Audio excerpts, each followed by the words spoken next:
everyone. I'm Dr. Yosefa Fogel-Rubel, and this is One-on-One Women Talk Torah, a series brought to you by Matan Women's Institute for Torah Study.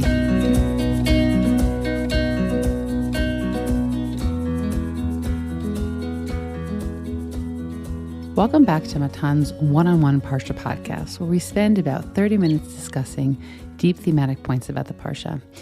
This week's episode has been sponsored in memory of Leah Bat Harav Moshe Natan Halevi and Toibe, Zichronan Livracha.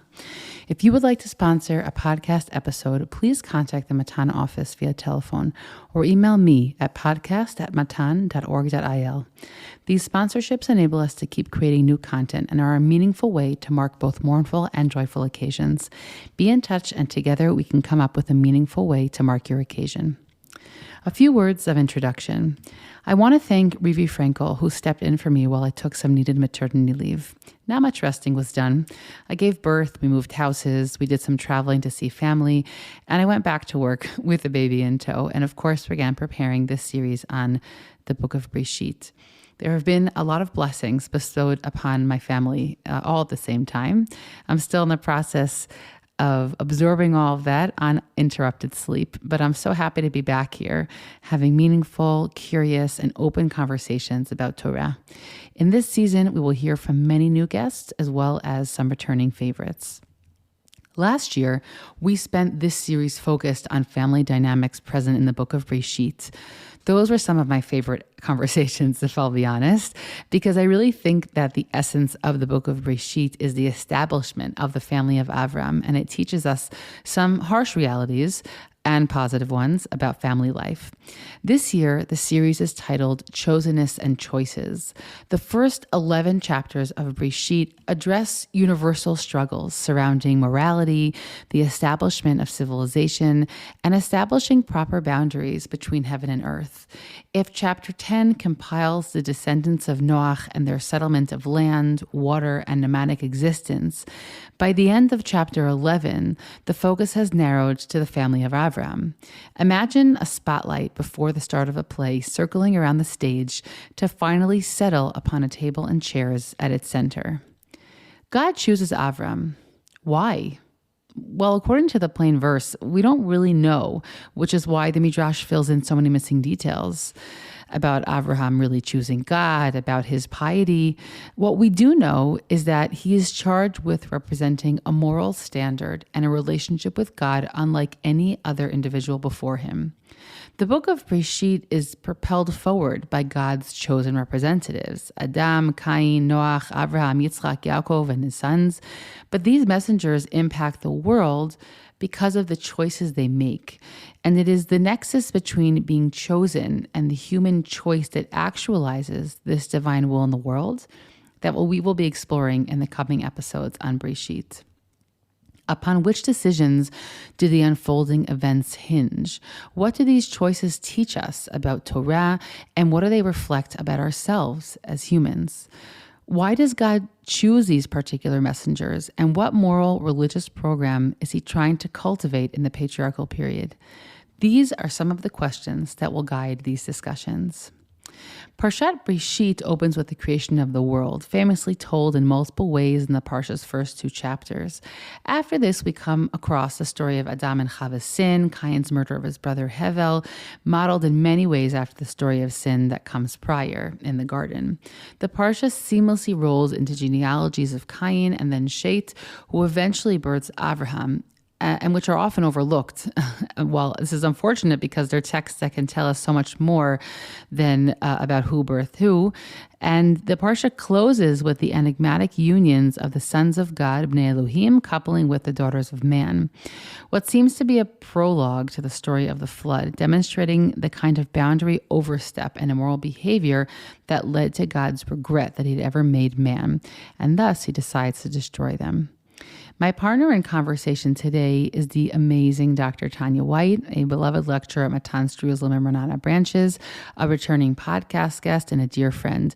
She has been on the podcast too many times at this point for me to mention each episode number. A collection of Tanya's articles, blogs, and published materials can be viewed on her website, tanyawhite.org. Tanya, it is wonderful to have you back on the podcast. I'm so excited to be back here with you, Yosefa. And really perfect that we're opening up our new season together as I come back after a bit of a hiatus.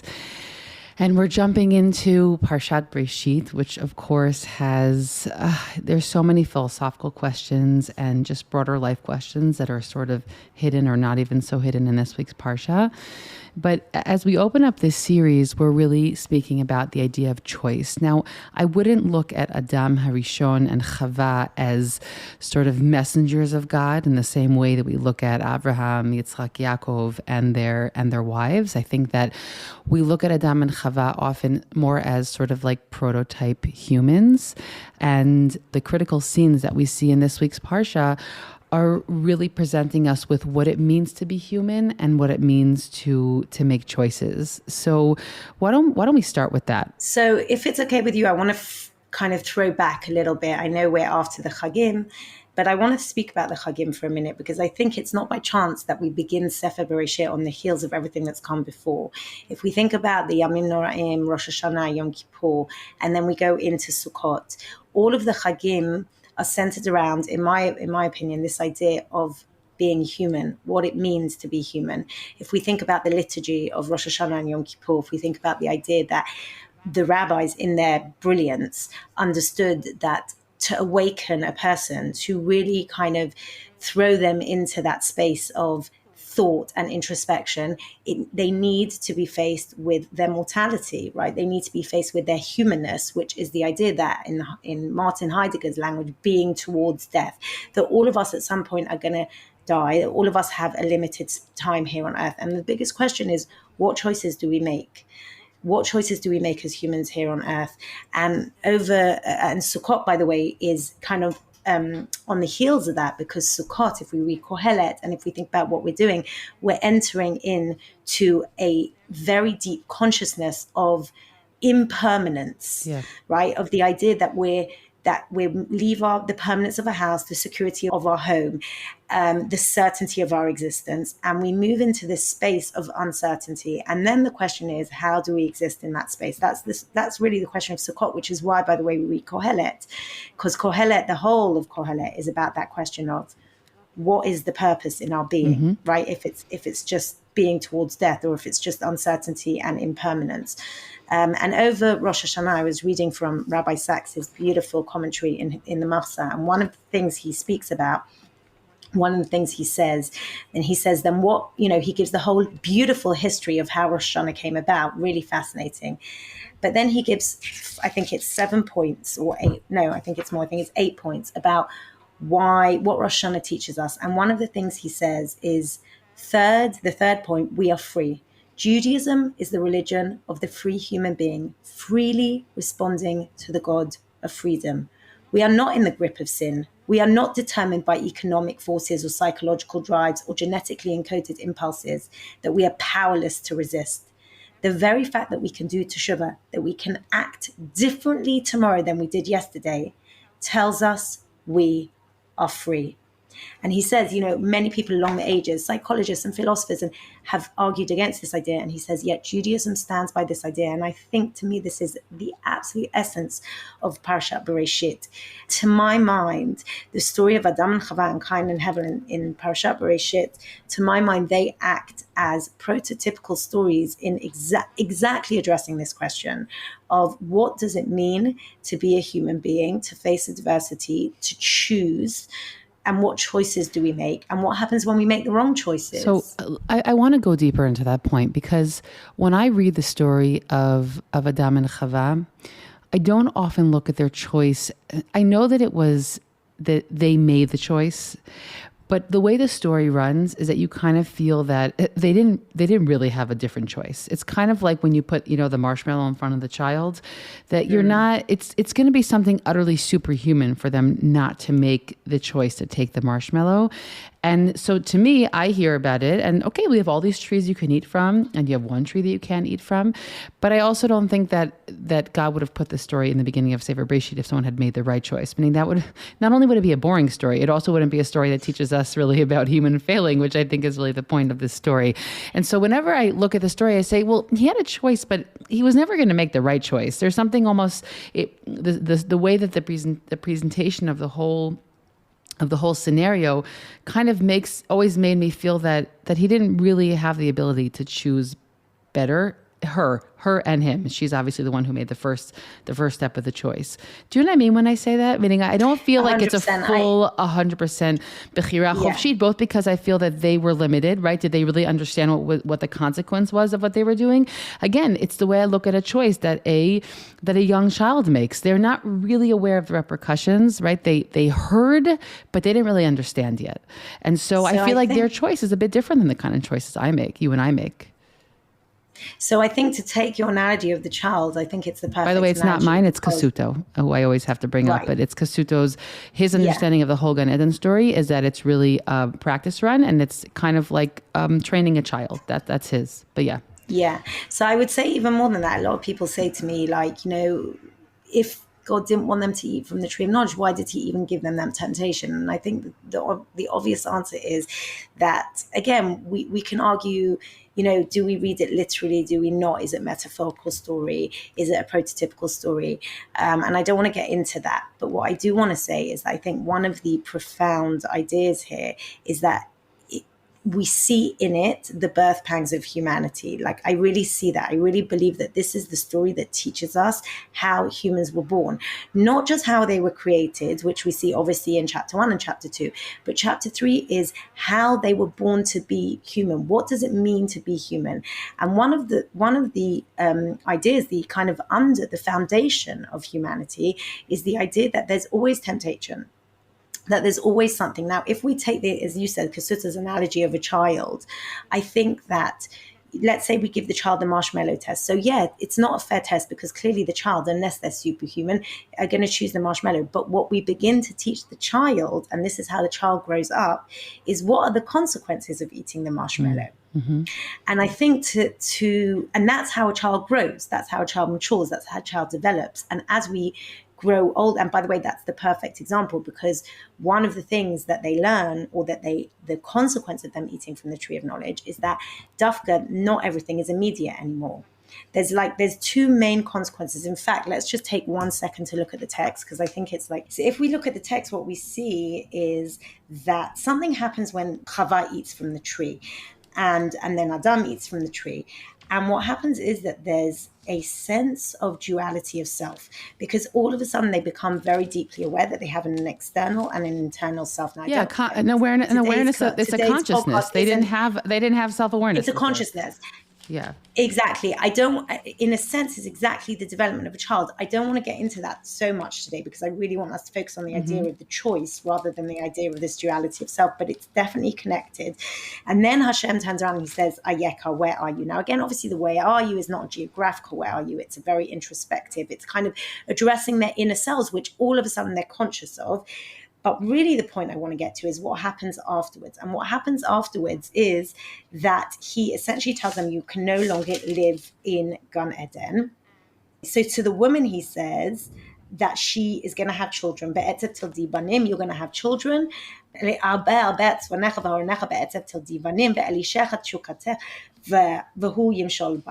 So she is going to live in this sense of, again, uncertainty, of not knowing, of having a child, of having to suffer. And to the man, he also has to work the land. And then he says the land's going to be, the land is going to be cursed because of you. You're going to eat. Again, what is this etzev? This etzev is really the chasm between the immediacy of something and having to wait for it to come about. It's the ought and the is. It's the ideal and the real. That is what the etzev is. I once heard Dr. Viva Zumberg speak about this idea that etzev is really that kind of that pile, that gap between the ideal and the real. And I think, to me, this is exactly the point. With a child, they choose immediate, what is immediate satisfaction, immediate desire is what they're going to choose. What we learn as we grow up is that we have to kind of look long term. What are going to be the consequences to my actions? And therefore make a choice, not just on the short term, but on the long term. Now, again, this goes back to what I want to talk about, which is this idea of what it means to be human. And I think what it means to be human is to be able to understand that we don't live in a reality in which everything is immediate. And therefore, we need to carefully consider our knowledge, using our wisdom, using our ability to live as a human being and experience in the world, to be able to defer, to be able to create meaning. What is creating meaning? Meaning, when I create meaning, or I give myself a purpose, or I have a mission, what I'm essentially doing is I'm looking at my reality and I am choosing to frame my reality or to interpret my reality in a different way. I think one of the gifts, in a sense, that God gives human beings as they leave Gan Eden, right, is the ability to show them that things are covered up. The seeds are covered up. The child is covered up. Reality isn't exactly ideal anymore. Right, as God says to them, Ki afar ata vel afar tashuv, you're dust of the earth. It's exactly what we're talking about in terms of Sukkot, of Kohelet, of Yom Rosh Hashanah, of Yom Kippur, of Martin Heidegger, of being towards death, of all of these ideas of ultimately we're mortal. That's the first consequence. Mortality. Mortality means death is always knocking at our door. But what does it mean for us as human beings? We can either choose to see it in the good or in the bad. The second thing is time. There is an immediate reality, but there's also consequences of our actions. There's also long-term reality. There's also a way of looking at reality that is not in its immediate vision or the immediate thing that we're facing. So to me, those are the two consequences of basically eating from the tree of knowledge and wanting to be godlike, and then God saying to us, no, you cannot be godlike. You are now going to become human. Okay, a lot of responses to things that you just said. First of all, I want to go back to the curses, because it's interesting. You call them blessings, or at least sort of like a clear declaration of consequences. Or what it means to be human. It's interesting that the Torah doesn't present it like that. I mean, the Torah presents it as something that is decidedly negative, which we could leave that as it is. But but not yourself. I'm just going to push back. To be human is right. You're negative. Saying it causes pain, and therefore look it's at what's happening painful in the world around us. I picked up the newspaper the other day, and I was like, oh my goodness, I just don't know if it's worth existing in this world. No, I know you're serious. Seriously, look at the earthquakes and the earthquakes and the floods and thousands of people dying and the suffering that you can't even begin to imagine. And that's like obviously natural disasters, but think about other things. Think about abuse. We do. But I just want to say that in the prototype here of male and female, which again we're going to call them the prototypes because obviously they exist in male and men and women in different ways. But we have I love that tsa'ar is sort of like the tsa'ar, the pain that's created by delayed gratification almost, right? So women are given that sort of reality when it comes to their most clear biological function, which is having children.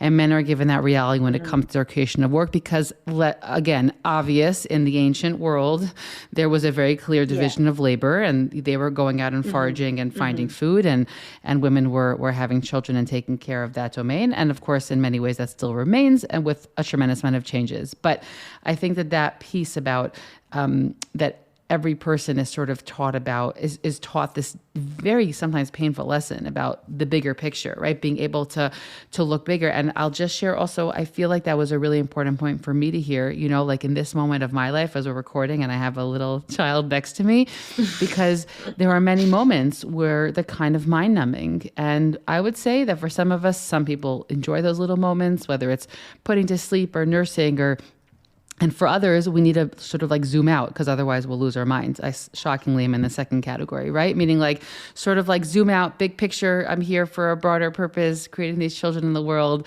right? And for me, the zoom out is what creates the meaning because in the small moments, sometimes it could be sort of, tedious. Yeah. And by the way, one of the things they do, the first thing humans do, the very, very first act that humans do after the choice of eating from the tree of knowledge and wanting to become godlike, because that's what the text tells us, that the serpent kind of seduces Chava and tells her, you'll be like God. We all want to be like God, right? Limitless to have that ability right? to...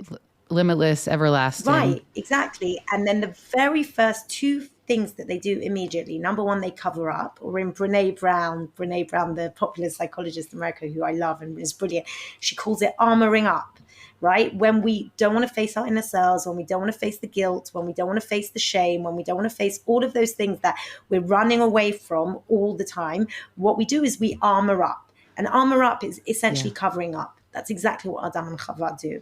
They don't want to feel vulnerable because they don't want to feel vulnerable. Exactly.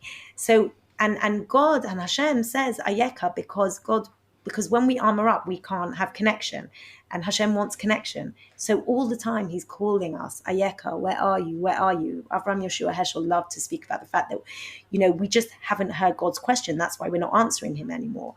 And I love that. I think it's so beautiful because Hashem's calling us. He wants that connection, and we just keep armoring up. We just keep covering up. So that's the first thing. The second thing is that they blame.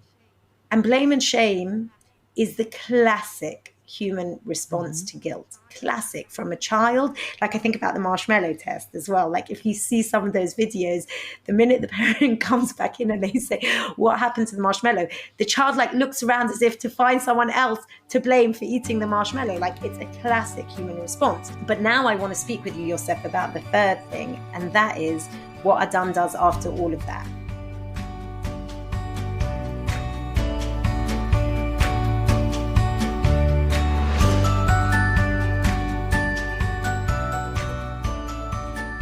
In my mind, there are bookends to the Torah, which is why I think it's so beautiful that Rosh Hashanah, Yom Kippur, Sukkot, Simchat Torah come in the middle of those bookends, because all of those chagim are totally infused with these ideas, which is the idea of the bookends of Torah.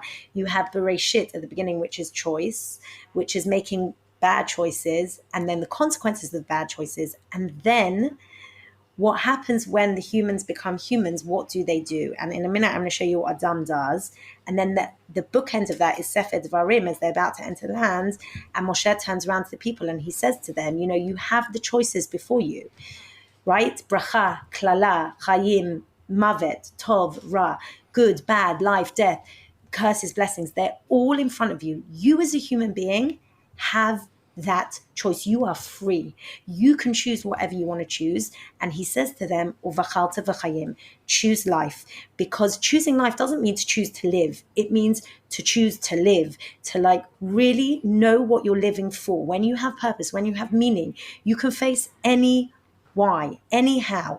That's exactly what Viktor Frankl and many others speak about, this idea of having meaning in our lives. And I want to argue that the very first narrative of Adam is Adam making the choice of life, because after that whole kind of mantra, or whatever you can call it, a curse, or you can call it a consequence that God says to them, which is essentially, you're going to have to work the land, and the woman's going to have children, and from the dust and this is basically how he finishes it. He says, you're going to eat through the sweat of your brow until you return to land, because you were taken from it. Basically, you are dust, and to dust you shall return, right? It's extremely depressing, extremely despairing. And then in the very next pasuk, V'yikra Adam shem ishto Chava, Adam calls his wife Chava, ki hi hayita em kol chai, because she was the mother of all living beings. And in my mind, that is the moment of choice. To me, that is the choice, even more than the choice to eat from the tree. That's the moment that humanity is brought, that it's the origin of true choosing for human beings. Because what Adam essentially says is, I have the choice to basically bury my head in the sand, cover up, right? And not face the reality that is in front of me, which is actually extremely depressing reality, moving from this ideal existence in Gan Eden to this really non-ideal existence outside of Gan Eden. And instead of burying his head in the sand, or if you want a more contemporary analogy of putting the pillow back over his head, right, and going under the duvets, what Adam does is to dignify the other. First and foremost, he sees the other and he says, I can't do this alone. I need a partner. I need someone who's going to help to pull me out of this terrible, depressing situation, number one. And number two, to do that, I need to dignify the other. And the third, and this is the most important, I need to choose to see life. I see in my wife the ability to have children. And I dafka, I'm looking at what God said, I'm looking at the reality, and I'm choosing to interpret it differently. Because God said to me, Be'etzev tilti vanim, and I'm saying, Em kol chai. And that is the difference. There is a massive difference. It's the same reality. He's just choosing to see it differently. And to my mind, that is the greatest choice. That is uvachalta v'chayim. So the bookends of the Torah are both about choosing life. So I want to respond also to the previous bookend and Sefer Dvarim. I think that it's also worth saying that the reason that that message that Moshe gives, which as you said is sort of like the generational echo of the choice that Adam himself makes in the beginning of the Torah, the reason that that is even more powerful is for two reasons. One is that in the ancient world, the religions and societies were not about empowering individuals. And we've kind of touched upon that idea in other episodes in previous years. But that itself is a unique message against the backdrop of the ancient world. This idea of personal choice, which I don't think is a modern read into the Torah. I 100% agree with you that it is one of the main points of the Torah, and it is utterly, utterly revolutionary. And the other reason, the other reason why I think it's important is because after being given, in the case of our Parsha, it's one mitzvah, right? This, many speak about, I don't remember anymore who, but that this sort of commandment, it's a test run for the rest of the Torah, which is going to be millions of commandments, right? And here we get this test run of a mitzvah, perhaps a sort of a foreshadowing of a mitzvah of kashrut, of the things you can or cannot eat. And we failed, right? We made the wrong choice in that moment. But it's also a really revelationary idea because we have so many commandments in the Torah, so we may not feel free, meaning this idea that I really have real choice.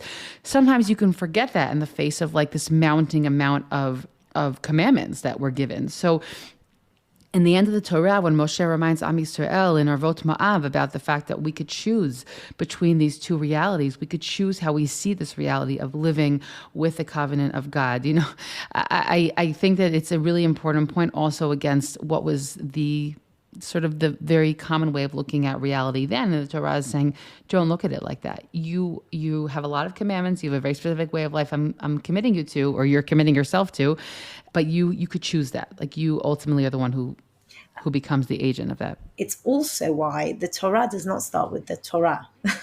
It's why the whole of Sefer Bereishit is a narrative about universal humans, not just the Jewish people and not just the Torah as a particular law. It's about the idea of what it is to be a human being. And in my mind, one of the foundations, the essence of being a human is the ability to know what choices you're going to make and what the consequences of the choices are. Now, it was funny, over Rosh Hashanah, I was thinking also about the fact that you make choices in your life and you then have to live with those choices. You make choices about the type of life you live, about and bringing up children and having children or living within a family structure, which at times are very, very difficult and would not always be the choice that sits well with immediate gratification or pleasure or desire or whatever you wanted. Having a family, having children, living within a society, living within a community, often is not always going to be your first choice in the moment of, oh, I would like to do that. But when one looks at the long-term consequences, when one sees what one builds over the years, when one understands what it is to live within that structure and what it gives you and the pleasure and the meaning and the purpose that comes in that structure, I think that we realize that the choices we make are very much about the long term rather than the short term. And that is what gives meaning in this world. And what's beautiful, Yosefa, by the way, is that immediately afterwards we find V'yas Adonai Elohim la'adam lishtok toneh v'yalbishem. God dresses them. Now, what does he do? He dresses them with oil, with an iron, with skin. He kind of gives them skin. Why? Because skin protects us. He gives them the ability to be protected. When we have an inner and outer self, when we understand that we are composed of many different parts, and consciousness is an amalgamation of all different units and beings and senses and elements of being within ourselves, we need to be protected. We need to sometimes cover up. We do. But there's a beautiful reading that Ktona O, Ayin, and Aleph are often interchanged. And it's not just the idea of skin, but it's also the idea of light. And that in a way, when Adam chooses life, God responds by giving him an inner light, by giving him this light that he's able to not to kind of, that goes out of himself, that we are able to be a light for other people as well, and to influence other people and to elevate other people. And I think that we all know people who really live, who have really made that choice of life, despite often very adversarial realities. And those people who, despite everything and despite the adversity that they faced, had chosen to live, to really find meaning, really find purpose, those people emanate light. And in my mind, that's what God is saying when he gives him the Ktoneo, that it's this ability to really kind of bring light to the world through choosing life. So that, I would say, is a beautiful lesson in what it is to be human. Well, I don't want to sort of wrap up our conversation with something totally negative. I think it is worth mentioning Kayin for a moment because Kayin is presented also with choice, meaning Adam and Chava are presented with a choice by being told that they shouldn't eat from something, and the choice is an implied choice, right? You obviously, if you end up eating that, then something will happen. With Kayin, God actually stops him almost right before he's going to make a bad choice, to present him with the reality before him, or to clarify, to sort of really bring into focus the choice that he has in front of him, right? That pasuk in Perek Dalet, in the 4th chapter of Bereishit. Yeah, so I have a very specific reading on that. If I've got 2 minutes, I can share it. So I just want to frame it literally for 1 minute. Kain is the golden boy. He is, Kaniti Ishat Hashem. That's what Chava calls Which, him. by the way, I'm interrupting you because I want to just say that that's the first moment of sort of joy that we see, and it's a moment of joy that happens in childbirth. So it's an immediate response to that idea that we said before about the fact that, well, it's going to be be'etzev. She's going to kivichot, it's going to be a painful, difficult process. But the first real moment of, I would say, one moment of joy is when Adam recognizes this woman as being his partner. That's when we're finding joy in relationships. And the next moment we have it is dafka in a moment of childbirth. So we immediately see that the tsa'ar is not the whole of the picture, right? The whole of the picture is something that much broader than just a physical experience of what it brought her. Which is beautiful. And not just that, she's also imposing a certain reading, a certain narrative onto her reality when she says, V'tomar kaniti ishat Hashem, which is really beautiful, right? Because she kind of says, like, she understands, I haven't done this all by myself. Like, I'm not God. This is a partnership with God. And she also doesn't name him Sa'ari or something like we see with Binyamin. We see many painful names, but she does not name him anything painful. Beautiful. And so that, I think, is beautiful. The sad part of it is what happens to Hevel. We don't know why Hevel is called Hevel. It seems to be that he is just the Tosefet, right? The add-on. There's no reason given to his name. His name seems to suggest nothingness. Hevel, like a fleeting breath. Rabbi Sachs translates it. Hevel seems to be this nothingness. Again, it reminds us of Hevel Havalim, of Kohelet, right? The vanity. Vanity is a terrible translation, but really the nothingness of being. And in my mind, Kain and Hevel also represent kind of two prototypical set ways of being or existences. One is the Kain, is the having, is the kind of trying to own everything, to possess everything. And Kain he works the land, he takes over the family business. He's the golden boy. He's born with the silver spoon in his mouth. Everything is at his fingertips. Hevel has had to face adversity. He's almost been rejected from the family. He becomes the shepherd. He goes out. He's a wanderer. He doesn't have permanency. Again, this idea of permanency and certainty, he doesn't have any of those things. And one day Kain decides to bring a sacrifice. Why? Because he is the golden boy, because he knows he ticks the box. He's a good boy, and he wants to thank God in the same way that his mother thanks God. Kaniti Ishat Hashem. He wants to thank God, so he brings a sacrifice. And then with the sacrifice, what happens is that his brother follows suit, copies him, and his brother brings also a sacrifice, and God lifts up Kain's sacrifice but not Hevel's. And then the biggest question, and this is where the Mefarsh and the commentators really go to town, because why would it be that God accepts Hevel's and doesn't accept Kain's? And we don't have an answer, and there's many answers given, but I want to suggest that the answer is very simple. Until this moment, Kain had everything. He had the beautiful, the eye of his mother, the eye of his father, the eye of God. Everyone was on his side. Hevel had nothing.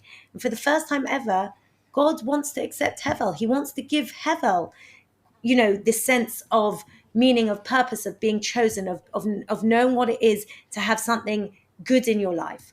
And we don't know why, but that's what happens. And then Kain's face falls. And obviously, for the first time in his life, he's facing a reality that isn't ideal. And what happens? Hashem turns around to Kain. Now, again, he could explain to Kain why he's done what he does, but he doesn't. There's no explanation here.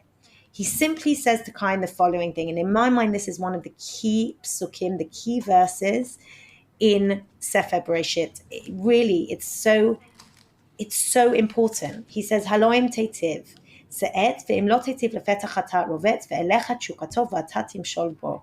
turns around. Now again, it's a very difficult pasuk to translate, but if we translate it in a very literal way, he says to him, if you make good se'et. Now we don't know if the se'et here is good or if it's the sacrifice will be lifted, he will be lifted, or even he will lift up. It's very unclear. Okay, but something will be lifted, right? And if you don't make good, sin will always crouch at your door, and you will be drawn to it.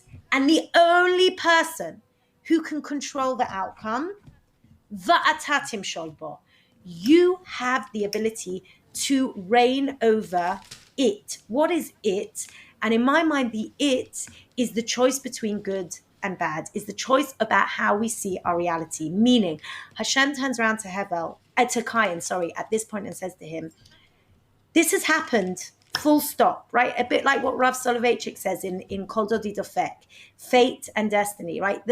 And Rav Soloveitchik there says, we can ask the why question of suffering. We can ask it again and again and again. Why did this happen? Why did this happen? Why did this happen? But ultimately, we're never necessarily going to get an answer. And so the only thing the next step is not to ask the why, but the what. And that's exactly what Hashem says to Kain here. There's no answer to the why. I'm not giving you an answer why your sacrifices, why you're facing an adversarial situation, why you're suffering, why it's not ideal. Exactly in the same way he says to Adam and Chava, from dust to earth, dust you will return. This is the situation. This is what it means to be human. What it means to be human is to face a non-ideal reality. But one thing you have control over, he says to Kain, and that is the way in which you see your reality. Imitative, are you going to make good of it? Or are you not going to make good of it? Are you going to be the victim of your victimhood? Or are you going to take agency in your reality? And the answer is that ultimately Kain doesn't hear. He doesn't understand. And what does he do? He kills Hevel. Now, what I want to suggest is that he's not just literally killing Hevel. And by the way, again, covering it up, burying Hevel in the ground. I think he's killing not just Hevel, but the prototypical Hevel, which is the nothingness. It's what the existential philosophers call, the nothingness of being. The idea that we are dust of the earth. We are navaned. We are wanderers. We are people who live in a life that is short. We live with mortality. We live in a fleeting moment, exactly as is described in Shlomo HaMelech describes in Kohelet, right? Our life is a fleeting moment. What do we have? What is there in our lives? And we have a choice. We can either choose hedonism, immediate gratification, or we can choose meaning, purpose, seeing light, seeing good, elevating ourselves, our situation, making good of our reality, creating a new and a different narrative, creating a narrative of purpose, of good, of meaning, and that is what God calls Kain to do. Instead, he kills the heaviness, the nothingness, the being towards death within himself. And the consequence of that is that he has to become a navaned. He has to live the life of Hevel. He has to live constantly with uncertainty, with the inability to have something, to have a grounding in his life, to have any certainty in his life. And I think in my mind, Elizabeth Kubler-Ross, the very famous she was a pioneer in end of life experiences, and she says, she always talks about this, that only when we face our death and the nothingness of being, only when we look at that like finite of our existence, only then do we really begin to consider how we want to live, and only then do we really begin living. And I think, in a way, that's what God is saying to Kayin. You've never faced adversity, therefore you've never really faced the question of heavelness. Now, I'm putting heavelness in front of you, and I'm telling you, you have a choice.